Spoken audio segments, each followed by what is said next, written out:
Hello po sa inyo guys, dito po kami ngayon sa shop ng paggawaan ng tricycle. Dinala namin yung tricycle ng ate ko dito sa shop kasi papalagyan namin ng pinto. Diyan na po, sinusukatan po nila yung trapal, tsaka pinto. Tingnan nyo guys, gumagawa sila ng mga tricycle.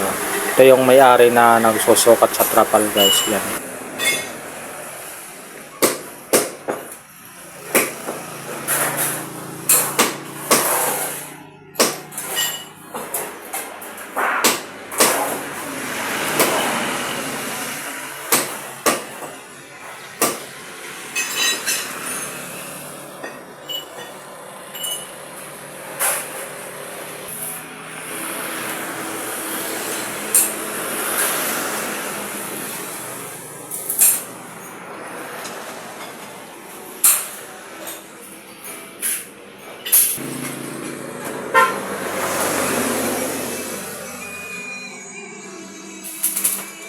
So, yung pinawini-welding niya guys yung ano ng pinto ta. Yan po. Dinugtungan po nila para kabitan ng pinto yung gilid.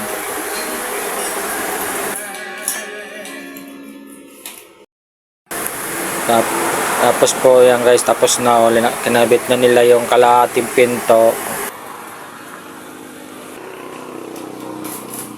Yan o, pini-welding na po nila yung pantrangka ng pinto para may lalak siya po pag sinasara. Tapos sa kabila guys, so mayroon na linagyan na po siya ng trapal, kinabitan na po nila. Ito na po. Tapos binubutasan naman yung lalagyan ng tornilyo, yung pandugtong sa pinto. Ayan guys, so dinugtong na nila. Ang bilis nila gumawa, nagtutulungan nila para matapos. Ayan po guys, so patapos na siya guys. So ayan po guys, so tapos na, nagpinto na guys. So ang ganda, pati sa kabila mayroon na din.